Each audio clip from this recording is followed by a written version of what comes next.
بەناوی خوای بەخشندەی میهرەبان بینەرانی خۆشەویستی کەناڵی ئاسمانی پەیام سڵاوی خواتان لێبێت. خۆمان بە خۆشحاڵە زانین لە بەرنمەیەکی تری بەرنمەکانی ئاسۆکانی هزردا بە خزمەت ئێوەی ئازیز شادەبینەوە بۆ قسەکردن لەسەر بابەتێک کە بابەتی هونەری ئیسلامیە بە ناونیشانی هونەر لە ئاسۆی هزری ئیسلامیدا. لەم بەرنمەیەدا کۆمەڵی پرسیار دەوروژێنین کە لەمڕۆدا هونەر پانتایەکی فراوانی هەیە و هونەر چۆتە زۆربەی کایەکانەوە. ئایا دەبێت خوێندنەوەیەکی نوێمان نەبێت بۆ چەمکی هونەر؟ بۆیە پێشەکی دەچینە خزمەت بەڕێز دکتۆر سەباح بەرزنجی کە سەرۆکی سەنتەری زەهاویە بەو پرسیارەی ئاراستە ئەکەین کە زانایانی منطق و لۆجیک دەفەرمون التصديق بالشيء فرع تصوره. بۆیە دەپرسین کاک دکتۆر هونەر چییە؟ بەناوی خوای بەخشندە و میهرەبان زۆر سپاس بۆ جەنابەت. هەروەکو جەنابەت ئاماژەت پێدا لە پێش هەبێ ئێمە تەسەوور و وێنایەکی دروستمان لەسەر هونەر هەبێ ئەوسا بڕیاری لەسەر بین. ئەوەی کە زانایانی لۆجیک فەرمویانە التصديق بالشيء فرع تصوره،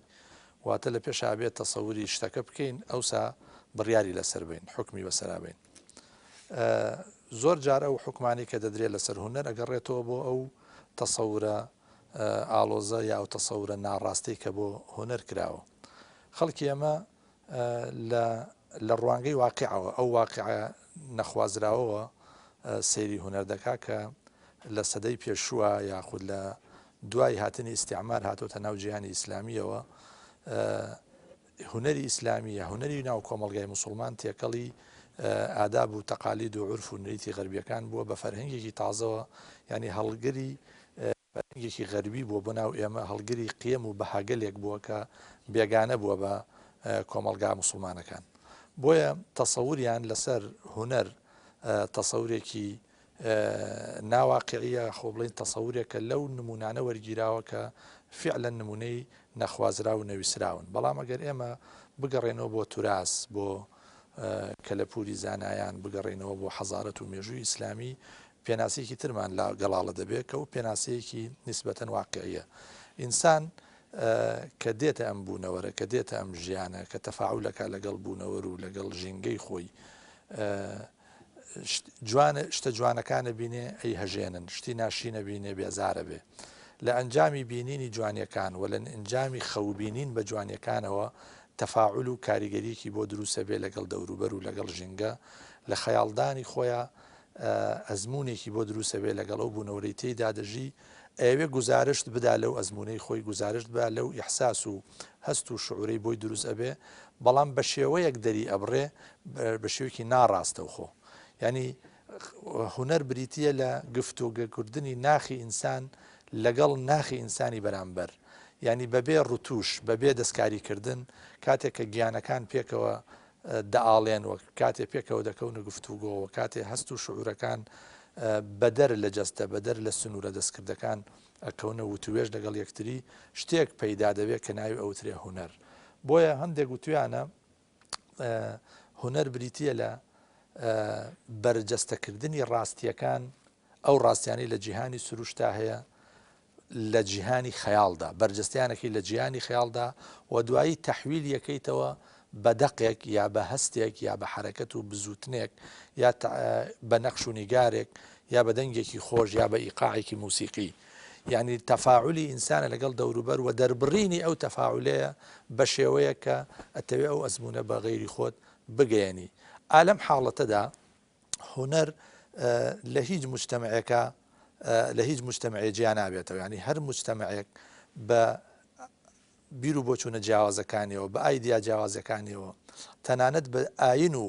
بیر و بڕوا فەلسەفی و سیاسی جیاوازەکانیەوە ناچارە خاوەنی هونەر بێ، چونکە هونەر دیوی ناوەوەی ئینسانەکانە.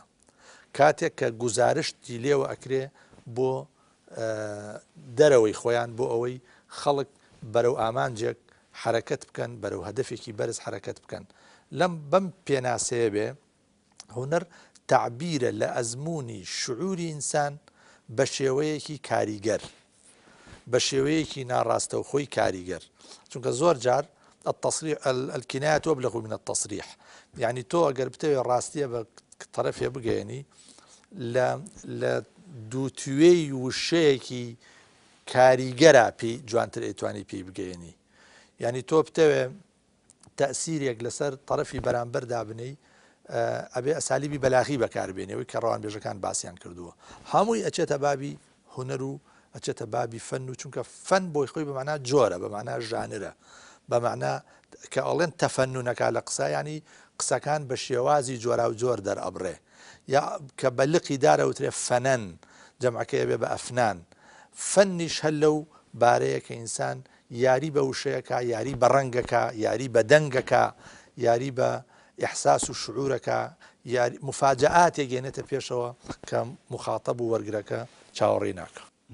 یعنی لە ڕوانگەی ئەو پێناسەیە بێ کە جەنابەت فەرموود بەرتەسکردنەوەی فەن و هونەر لە غینا و میوزیکە بەرتەسکردنەوەی ئەم چەمکەیە و زۆڵمکردنە دەربارەی ئەم چەمکە خۆی یەکێک لە ڕێگاکانی بەرجەستەکردنی هەست و شعور بریتە لە گۆرانی و لە مۆسیقا گۆرانی و موزیک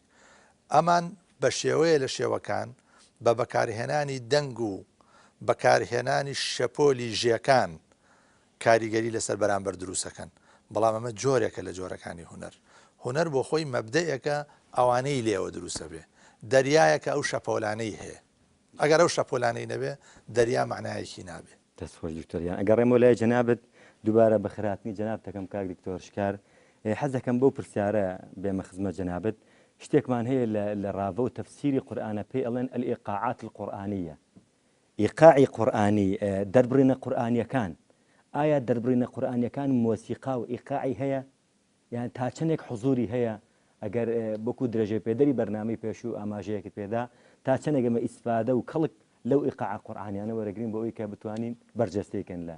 ژیانی ڕۆژانەماندا سواز بۆ جەنابتان و سواز بۆ کاک دکتۆر سەواح طبعا من حەزەکەم یەک ئەگەر دەرفەتم بێ پێشەوەی وەڵامی ئەو پێینە بدەمەوە یەک تەکمیلە بکەم بۆ ئەوەی کاک دکتۆر جاری پێشوو ئاماژەیەکمان پێ کرد ینی ئێمە کاک دکتۆر زۆر جوان ئاماژەی فەرموو بەوەی کە ینی ئەگەر سەیری بوونەوەرکەی سەیری ئەم ژیانە بکەی مەسلەی ستاتیکا و مەسلەی جوانی مەسلەیەکی گرنگە ینی بەبێ بەدەر لەوەی کە خۆت بتەوێ سەرنجت ڕاکێشە ینی ئێمە گەر ئەو شعرەکەی نالی جاری پێشوو ئاماژەیەکمان پێکرد ئەی جلوە دەری حوسن و جڵەوکێشی تەماشا سەر ڕشتەی دین بێمەدەدی تۆنیە حاشا ئەمە زۆر قوڵە من پێم وایە شاعرێکی گەورەی کوردی وکوونالی کەی سەرەتای دیوانەکەی بەم شعرەش دەست پێکا و یەکەم بەیتی دیوانی نالی بەمە دەست پێەکە ئەمە بێهودە نییە ینی ڕەنگە بڵێم ئەمە ڕافەکەری خۆی وەڵام دەرەوەی بەشێکی زۆری ئەم مەسەلانەیە کە ئەمڕۆ گفتوگۆی لێکرێت کە مەلایەکی ئاینی زانایەکی ئاینی بەم شێوەیە سەیری خواکە بەم شێوەیە سەیری جوانیەکە و بەم شێوە قوڵە ینی ئەگەر سیرکەین ئێمە وتمان لە بوونەوەرا بە پێوەی کە منالی ئەڵێ جلوە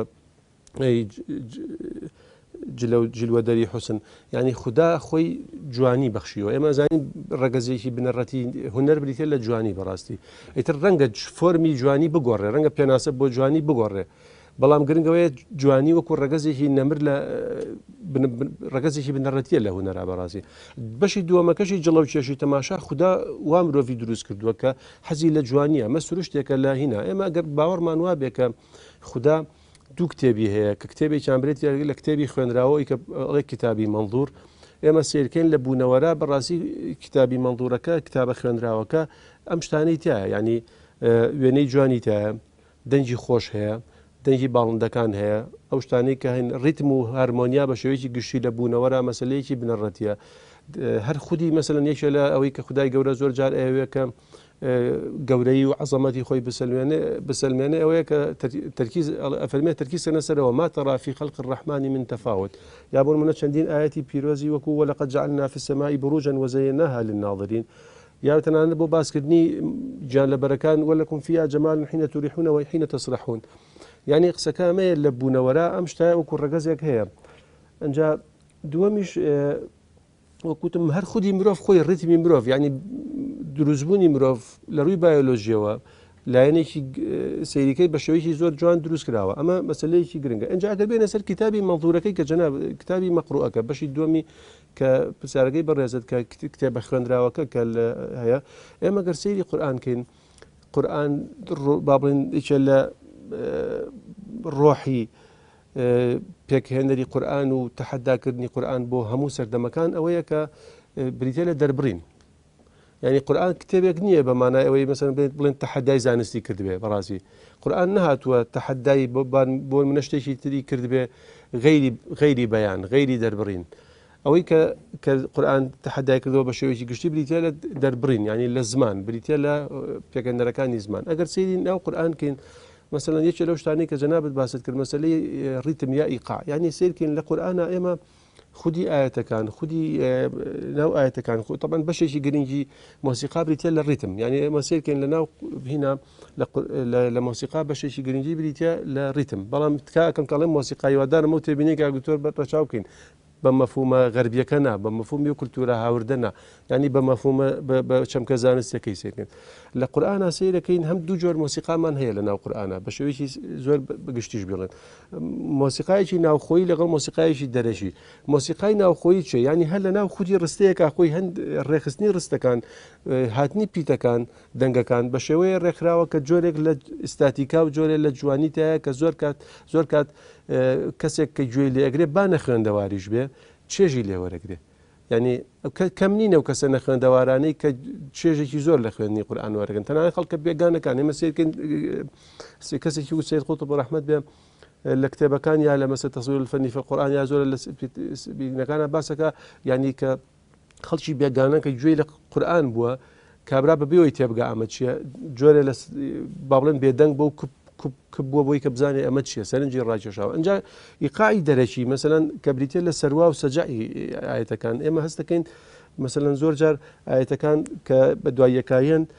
لە ڕووی ڕیتمەوە وەکو یەک ینی پیتەکان هاوشێوەن. ئەنجا طبعاً کورتەی قسەکە نازانم من ئێستا تەنها لەسەر ئەوە بدۆمیا ئایا شتەکانی تریش کە لە قورآنا هەن کە هەمووی ڕەگەزی هونەرین، ینی ئێمە ئەگەر قسە لەسەر ڕەگەزی هونەری بکەین کە مەسلەیەکی گرنگە، ینی ئێمە کاتێکە لە خۆ ئەم قسانە ئەەکەین ینی بەڵگەمان هەیە بەڕاستی. ینی تۆ سیر کە وەکوتم سەرەتا کەوتمان قورآن گرنگترین شت لە قورآنا بریتێ لە دەربڕین لە پەنای ئەم مەسلەی مۆسیقایەش. خاڵی سێهەم ئەگەر بۆی بکەین بە خاڵی سێم بریتێ لە وێنەی هونەری، ینی قورآن لایەنێکی گرنگ لە قورآنا بریتێ لە وێنەی هونەری. زۆر جار قورآن بۆ دەربڕینی شتە بنەڕەتیەکانی دین وەکو مەسلەی یەکتاپەرستی مەسلەی تەوحید جاری پێشوو ئاماژەمان کرد. ئەنی ئێستا مثلا له دعوة الحق والذين يدعون من دونه لا يستجيبون لهم بشيء إلا كباسط كفيه إلى الماء ليبلغ فاه وما هو ببالغه وما دعاء الكافرين إلا في ضلال. يعني خدا ئەوێ بڵێ ئەی ئەو مرۆڤانەی کە هاوبەش پەیداکردن و خوانە ناسن باشە ئێوە کە دەست بەرزەکەنەوە ئەپارڕێنەوە لە کەسێکی غەیری خوددا وەکو چێ وایە ینی سێرکە ئەم وێنە هونەریە چەند بەرزە وەکو کەسێکی تینوو وایە کە دەستی کردووە بە ناو ئاوە بەڵام بە چۆن دەستی کردوتە ناو ئاو باست بە بەشەوەیەکی دەستکراوەی کەسێک کە دەستکا بە ناو ئاوا بێ ئاو بێنێ بۆ لەی ببالغن إلا كبالغ كفيه إلى الماء ليبلغ فاه بەم دەسە کراوەیە تۆ بێنە لەبەر چاوت ینی ئاو لە دەسا بێ چۆن بە چوار دەورە ئەڕژێ دڵۆپەکانیەتە خوارەوە ئەم وێنە هونەریە چەندێ بەرزە ليبلغ فاه وما هو ببالغی ناگاتە دەمی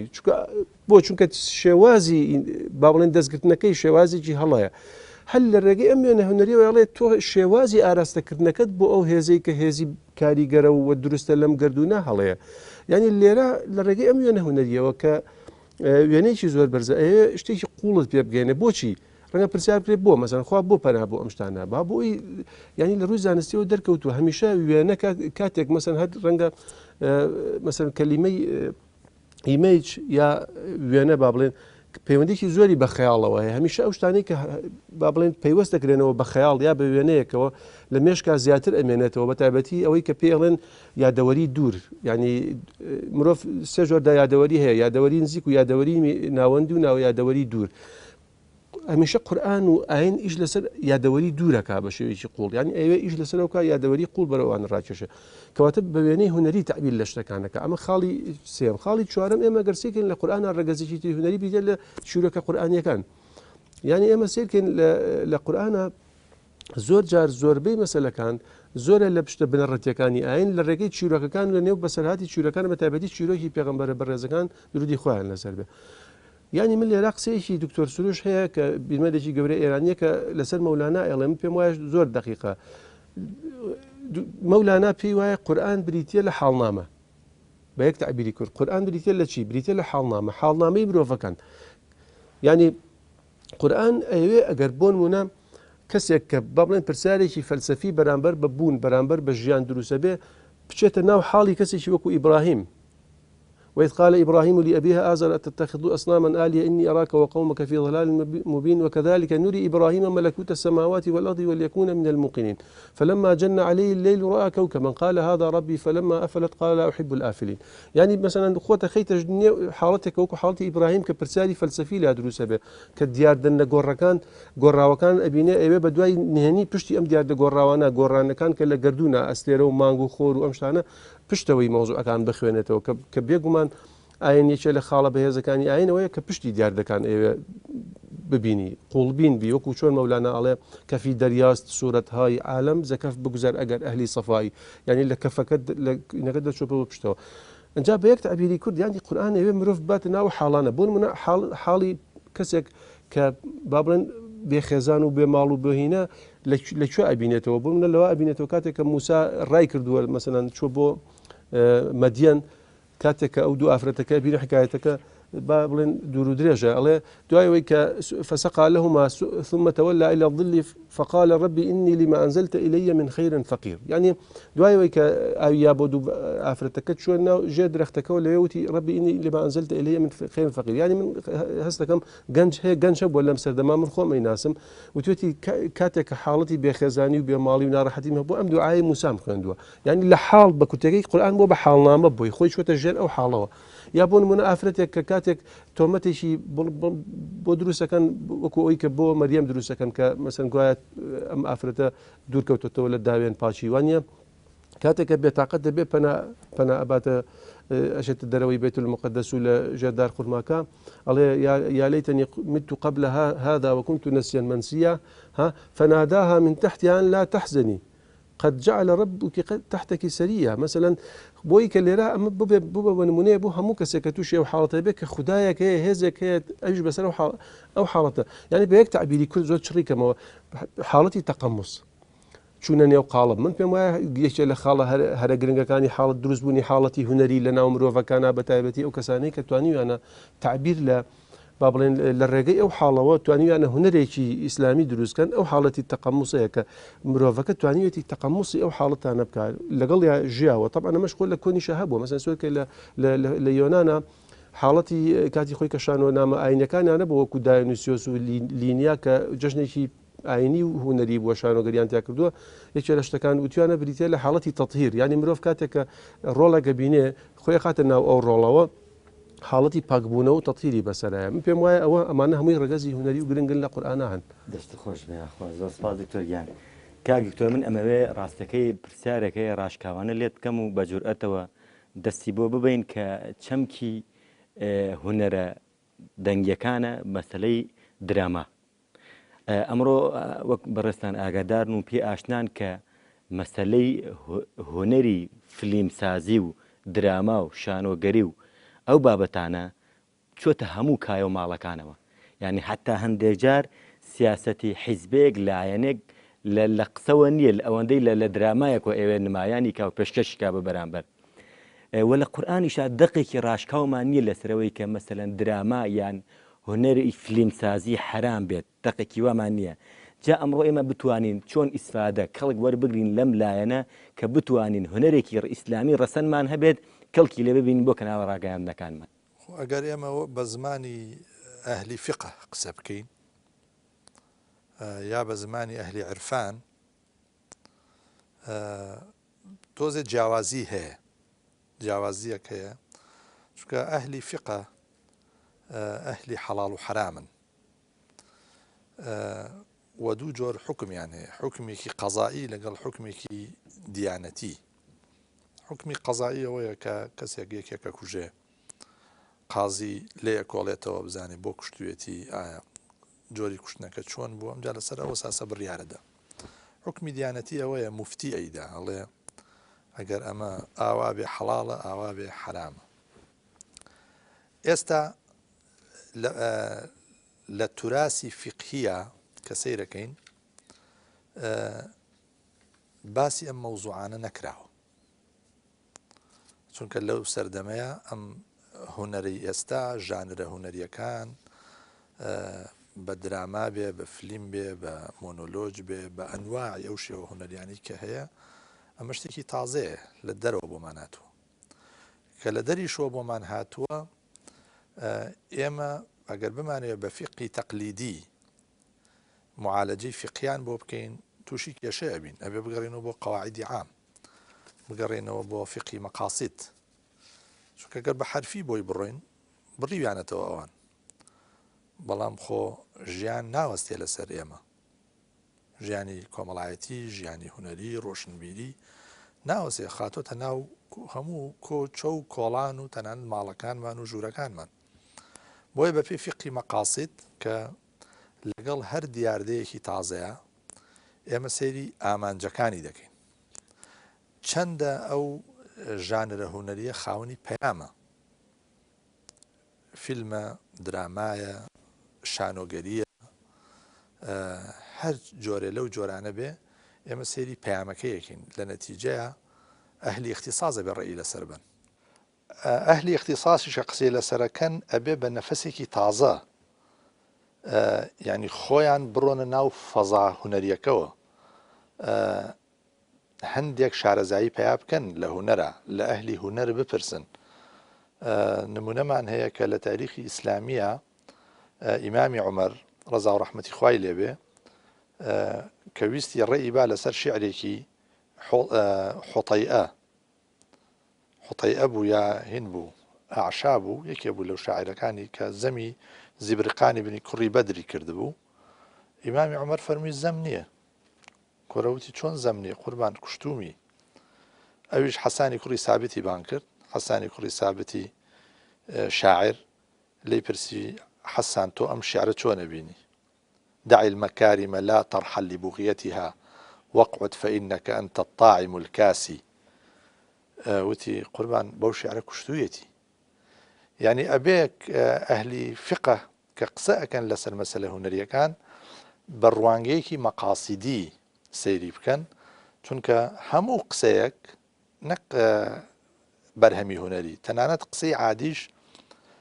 بە پێی ئامانج و بە پێی دەوافع مامەڵی لەگەڵەکرێ اینجا ئەبێ بگەڕێنەوە بزانین ئەو درامایە ڕەگەزەکانی ئەو ڕەگەزانەی کە لە ڕووی هوەری و پێویستنتایەتی یان نەبەوەی کاریگەر بێ پەیامەکەی پەیامێک بێ کە خزمەت بە مەبەستە بەرزەکانی کۆمەلگا بکە کە گەیاندن و جێگیرکردنی بایەخ و بەها ئەخلاقەکانە چونکە حتا ئێمە نوێژ و ڕۆژ و عیبادەتمان لە پێناوی بەها ئەخلاقەکانایە لە پێناوی نزیکبوونەوەی لە خودا لە پێناوی پاڵفتەکردن و پاکشکردنەوەی ئینسانەکانە ئەمە لەلایەکی ترەوە ئەهلی عیرفان کە کەسانێکن لە وەسوەسە و لە ئارەزوبازی دوورکەوتونەتەوە زۆر بە شێوەیەکی واقعیانە مامەڵەیان لەگەڵ هوەر و ژانرە هوەرەکان کردووە ئەوە ئیمامی غەزالی ئەوە مەولانە جەلالەدینی ڕوومی ئەوە ئیبن الفارز کە جوانترین غەزەلیاتی عیرفانی هەیە ئەم غەزەلیاتانە بۆچی وتراون خۆ ئەگەر غەزەل و شعر بە معنە زاهیرەکەی لێکی بیتەوە ئینسان ڕووی نییە لە مەجلیسا بە شێوەیەکی نەسر و پەخشانە و قسانە بکە لە مەجلیسێکی ئەوەی کە شاعیرێک بە شعر ئەیڵێ خەتیبێک بە نەسر و بە وتار لەسەر مینبەرێ نایڵێ ئینسان لە مەجلیسێکی عادیە نایڵێ بەڵام تەماشاکەی کەعبی کوڕی زوهەیر قەسیدەیەکە نووسێ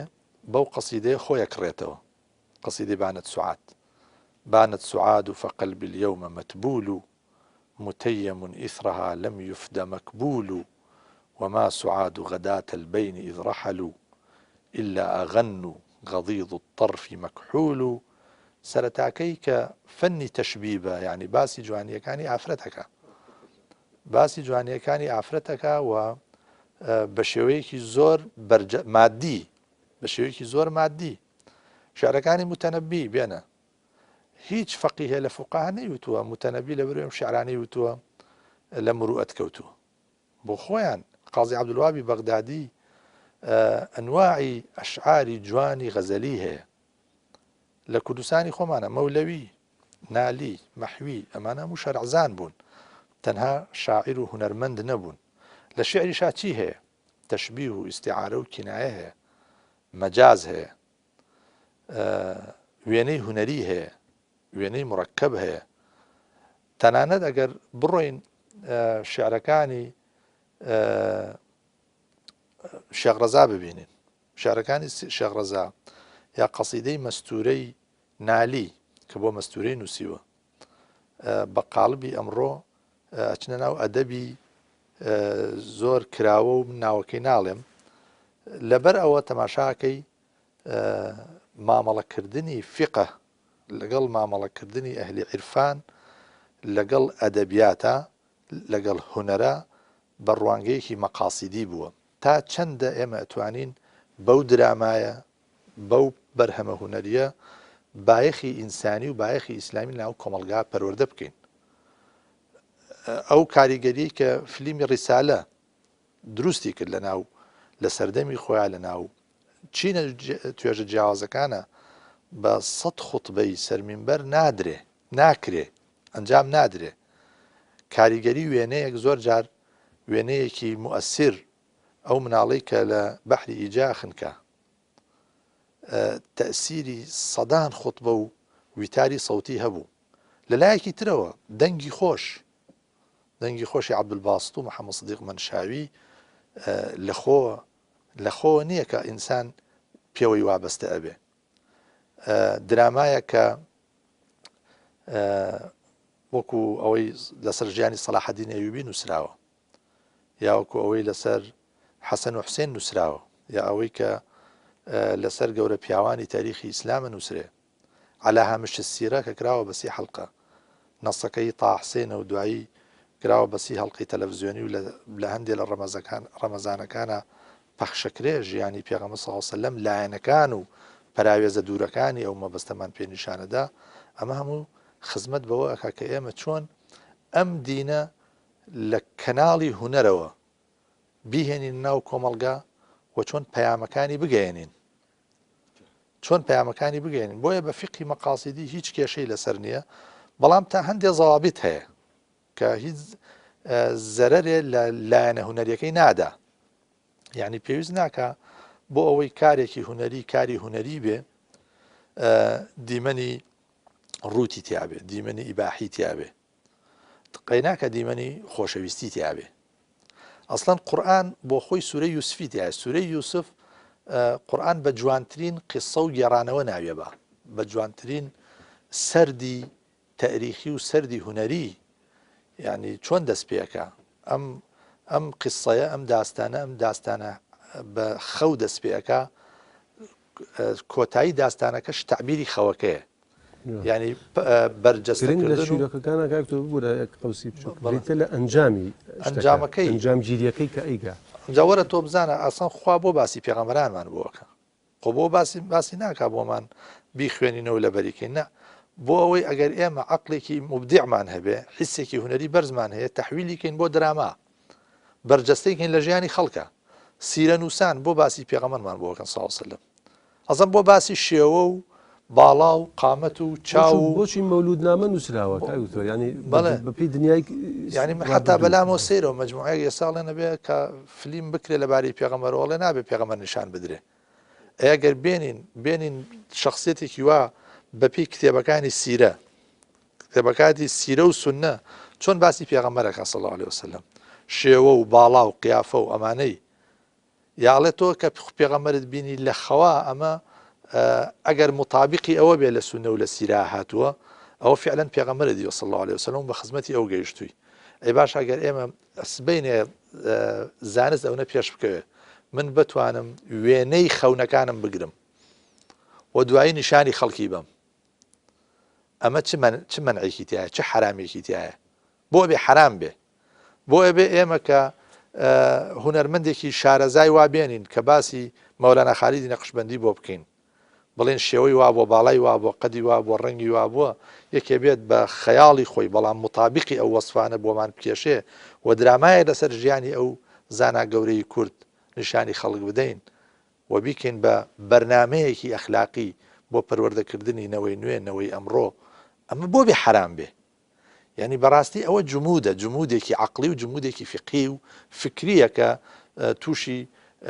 خەڵکێکی زۆر بووە لە ناو ئێمەیە ئەبێ ئەو جمودە نەمێنێ واستن کاری مفەکیر و بیرمەند کاری فەقیهی معاصر فەقیهی مەقاصدی ئەوەیە کە ئەم گۆمە بشڵەقێنێ و فعلا هەموو ئینسانە مبدیعەکان دەرکەون هەیە مبدیعە لە خەتە خەتی خۆش هەیە ڕەسامە نیگارکێشێکی بەرزە هەیە پەیکەرتاشێکە کاتوانێ بەشێ لە ڕاستیەکانمان بۆ مجەسم کە ینی ئەو معاناتی کە بەسەر میلەتی ئێمە هاتووە لە ئەنجامی غیابی ئیسلام لە ئەنجامی غیابی عەدالەتی ئیسلام چۆنی مجەسم بکەین ینی ئێستا ئێمە ئەو مۆنەمەنتەی هەڵەبجەمانەیە تا باشترین کاری هونەری تیا بکرێ بۆ بەرجەستەکردنی ئەو کارە ساتە ئێمە گەورەترین پەیامە توانین بگەێنین بە خەڵک بەڵام هەر بە مجرد گێڕانەوە هەر بە مجرد کتێب خوێندنەوە هەر بە مجرد مۆعیزە و ئێمە لە پشتی مێزە کۆ دانیشین ئەم بەرنامە ئێمە بۆمان ئەمانتوانی لە فەڵایەکی ئازادا بیکەین و بە شێوەیەکی زۆر سروشتی تر کاری هونەری لە پشتەوە وایە ئێمە باسی دەنگی خۆش ئێستا پێ وایە مسلمانان چۆن مامەڵیان لەگەڵ هونەر کردووە هەر کاری هونەریش خۆی هەیە ینی خۆی ئەگەر برد بینەوە من پێم وایە هەر لە ناو خودی معماری ئیسلامیە خودی دروستکردنی مزگەوتە خودی قوبە و بووینەکانە ئەمە هەمووی هونەرە کاکتۆر من تەنان پێم وایە خودی کەعبە خۆی شێوەیەکی هونەری شێوەیەکی هونەری هەیە بەڕاستی خودی بەرجی کەعبە خۆی شێوەیەکی هونەری هەیە ڕسمی مصحف خۆی ئەمە هەمووش ڕگەزی هونەرین بەس ئێمە سەرنجی ناین ینی هەر خودی بانک خۆی ینی کابرای لێکۆڵەرێکی بگوورە قسەکەی بەڕێز بەسەر بۆ تەکمیلەوە جەناب ینی لێکۆڵەرێکی یابانیە بە ناوی تاتسۆمۆرە ئەڵێ بانکدان و قورئانی پیرۆز پۆلێکی سەر بەخۆی مۆسیقایە جۆرێکە لە بەس پۆلێکی تایبەتمەندیشی جۆرێکی تایبەتە لە مۆسیقا بەڵام مەقاماتێک کە قورئانی پێ یابانی وە ئەڵێ ینی قسەکانە ئێمە هەمان ڕگەزمان هەیە ینی هەر خودی خۆی ینی ئەگەر ئەو پۆلێن بەندی کە لە هەندێک لێکۆڵەرە ئەوروپایەکان کە لەسەر ئیسلامیشان کرد وەکو بۆکارت و وەکو هێنری کۆربان و ئەم دواتر سێد حسێن نەسروانە ینی هونەری ئیسلامیەکەن بە دوو بەشەوە هونەرێکی پیرۆز لەگەڵ هونەرێکی سنەتی ئیسلامی هونەری پیرۆز هەر لە ناو خودی ئیسلام خۆی وەکو ئاماژانەی کە جەنابەت فەرمووتەوەی کەم باسمان کرد لەوەی کە لە ناو خودی قورئان ناخۆی ڕەگەزە هونەریەکان هەن باسی بەهەشت و جەهەنەم وەکو قورئان خوێندن وەکو ینی زۆر مەسەلەی تر هەیە شێخی سەواف وازام کتێبێکی القیامە ڕەئی العین کتێبێکیە باسی ئاەتەکانی قورئانەکە ئەو ئاەتانەی کە باسی مەشاهیدی قیامەتەکە ئەتوانی تۆ ئاەتانی کە پەیوەندیان بە قیامەتەوە هەیە چ لایەنە لایەنی بەهەشت و خۆشیەکانی و چ لایەنی دۆزەخ و ناخۆشیەکانی تۆ توانی بە تابلۆی هونەری نیشانی خەڵکی بی ئەمە ئەوروپیەکان غەربیەکان لەم بوارانەدا کاری زۆریان کردووە ینی کۆمیدیای ئیلاهی کە دانتێن و سوێتی تەسویری جەهەنمەکە هامی لە ئیسلامێراجی پێغەمبەر هامی ئەمجا لە کتێبی ڕەسائل الغفرانی ئەبوالعەلای مەعەڕی ئێمە بۆ نەیەین ئەو لایەنە پرشنگدارانەی حەزارەتی ئیسلامی بەرجەستەکەین و درێژەی پێبین مۆسیقا باشترین کتێبی علمی لەسەر مۆسیقا دوانە یەکیانەوەی فارابیە یەکیانەوەی سەفیودینی ئەرمەویە کتێبی ئەدواری نووسیوە کە باسی مەقاماتی موسیقی و تەنەنت باسی ئالاتی موسیقی کوردیەکە چونکە خۆی کورد بووە کاریگەری مۆسیقا و دەنگی خۆش و گۆرانی و ئەمانە وای کردووە ئەبولفەرەجی ئەسفەهانی کتێبێکی 24 جەڵدی بە ناوی ئەلئەغانی نووسیوە تەنانەت بۆتی دیارەکە کە ئەگەر بەعود ئەم گۆرانیە بڵێ چۆنی لێ بدەیت چۆن وەتەرەکانی چۆن ببەسی لە کێوە دەست پێ بکەی کە ئەمە بۆ خۆی کارێکی هونەریە کاکتۆرە بمبورە پێشتە بڕم مەسلەی میوزیک من حەزەکەم وەکو ئیضافەیەک بۆ قسەکانی جەنابەت هەتا وەکو 505 کۆچیش تا سەردەمی تەبەری و ئیمامی غەزالی و ئەبوو تاالبی مەکی یعنی گوناهە گەورەکان 13 دانەبوون و هیچ باس و خواسێکی میوزیکی تیانە بۆ غێنا و مەعازف کە حرام بوو بێ بەڵام لە سەردەمی ابن حەجەری هەیثەمیە کە کتێبی زەواج لە ئەطراف الکەبائری داناوە گوناها گەورەکان ئەگەیەنێتە 466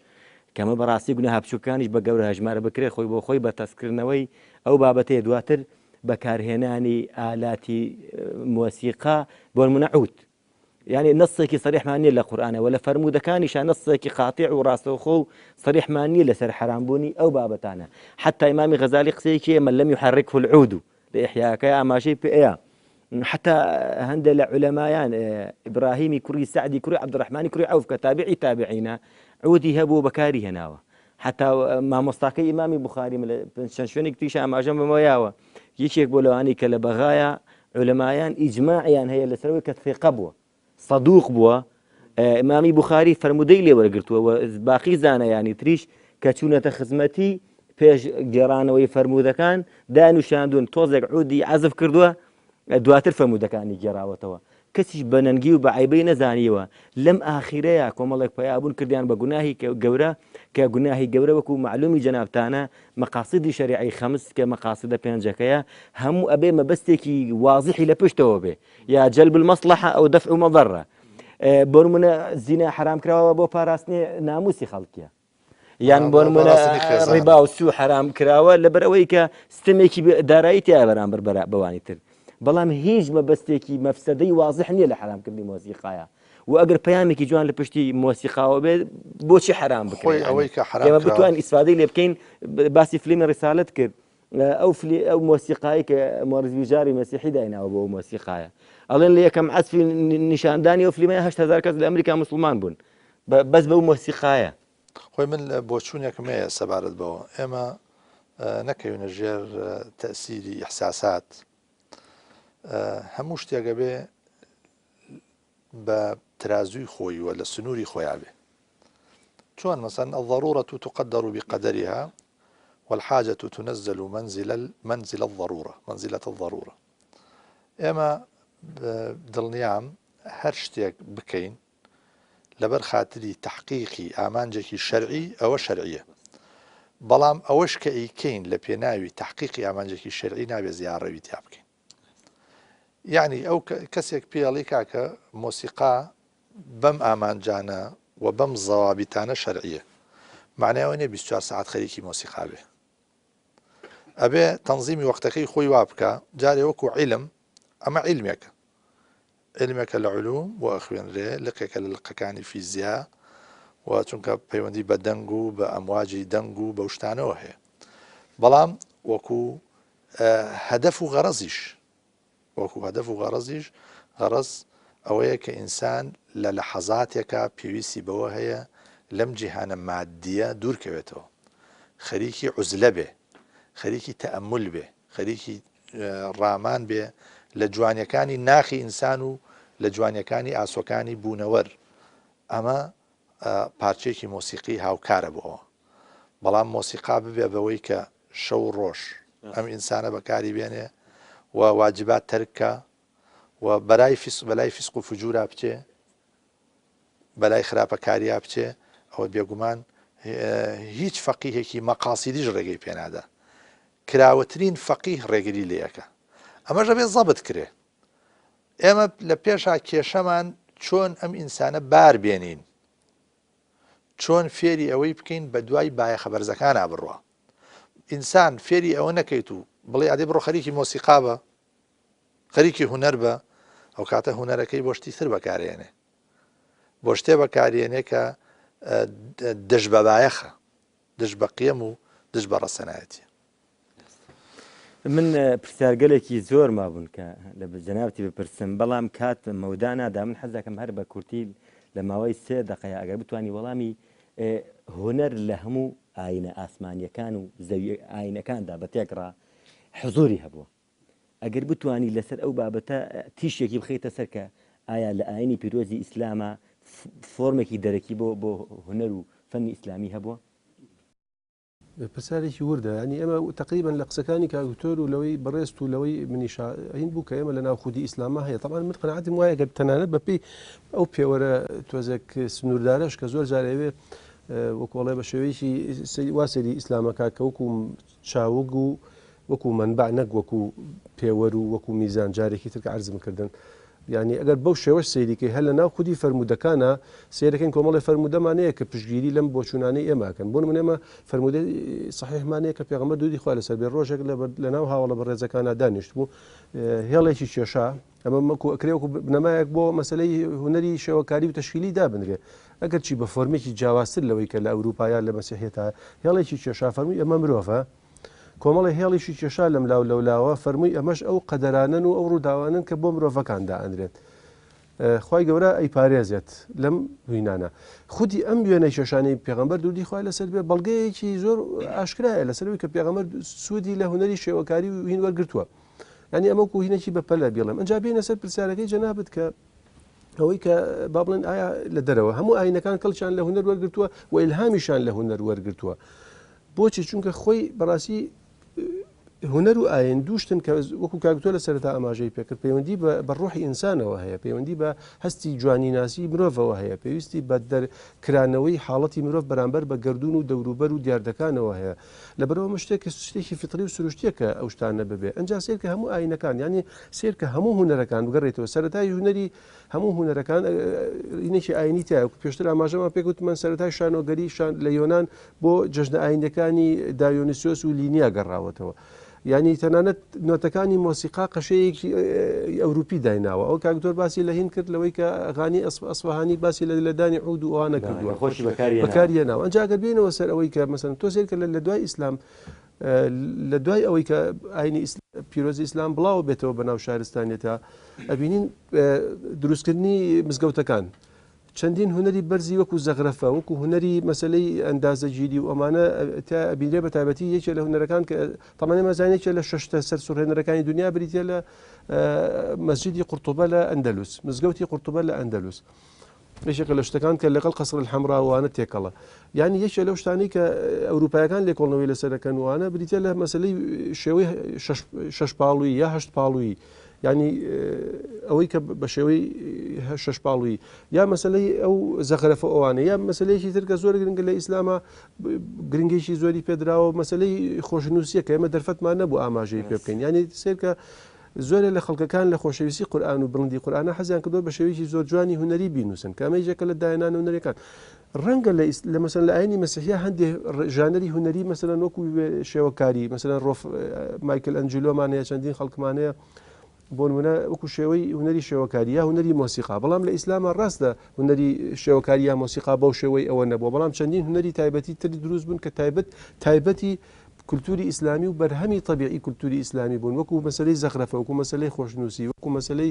شێوە ئەندازەیەکان کە وتمان لە مزگەوتەکانە ئەبیندرێ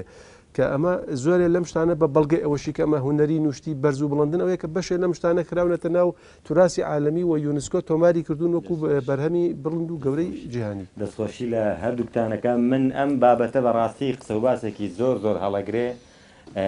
دەرفەت نەرەخسا هەرەوە نەماوە هەبوو دووبارە بە خراپنی هەردوو لاتانەکەم تا بەرنامە ئەڵقەیەکی تر بەخوای گەورە و بابا دەستان ئەسپەرین خواتان لەگەڵ